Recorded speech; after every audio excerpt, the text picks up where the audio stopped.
নমস্কাৰ বন্ধু-বান্ধৱীসকল, আপোনালোকৰ বাবে বহুতে ভাল খবৰ আহিল। আসাম পুলিচৰ ফালৰ পৰা কিছুমান পদত ইতিমধ্যে আপোনালোকৰ ইণ্টাৰভিউৰ এডমিট কাৰ্ড মুকলি কৰা হৈছে। আৰু এইসমূহ এডমিট কাৰ্ড আপোনালোকে SLPRBৰ অফিচিয়েল ৱেবছাইটত গৈ আপোনালোকে ডাউনলোড কৰিব পাৰিব।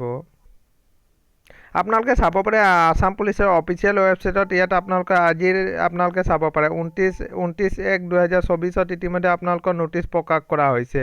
ইয়াত উল্লেখ কৰিছে যে আপোনালোকৰ এক্স ছাৰ্ভিচমেনৰ যিবোৰ পদ আপোনালোকৰ মুকলি কৰা হৈছিলে, এই পদসমূহৰ আপোনালোকৰ অৰেল ভিভা বা আপোনালোকৰ ইণ্টাৰভিউৰ ইতিমধ্যে আপোনালোকে এডমিট কাৰ্ড মুকলি কৰা হৈছে। আপোনালোকে এডমিট কাৰ্ডসমূহ ডাউনলোড কৰিব পাৰিব। আপোনালোকে কিদৰে ডাউনলোড কৰিব আপোনালোকে চাব পাৰে। আপোনালোকৰ নিজৰ এপ্লিকেশ্যন নাম্বাৰ, নাম, ডেট অফ বাৰ্থ আৰু এই কেপচাৰটো ইয়াত বহুৱাই আপোনালোকে ডাউনলোডত ক্লিক কৰাৰ লগে লগে আপোনালোকৰ এডমিট কাৰ্ডসমূহ ডাউনলোড হৈ যাব। আৰু কেতিয়াৰ পৰা আপোনালোকৰ ইণ্টাৰভিউ আছে এডমিট কাৰ্ডতে আপোনালোকৰ লিখা থাকিব, আপোনালোকে চাব পাৰিব। এইটোৱে আছিলে বন্ধু বান্ধৱীসকল এটা সৰু সুৰা ইনফৰ্মেশ্যন। যদি ভিডিঅ'টো ভাল লাগিছে তেন্তে চেনেলটো ছাবস্ক্ৰাইব কৰি দিব। ধন্যবাদ।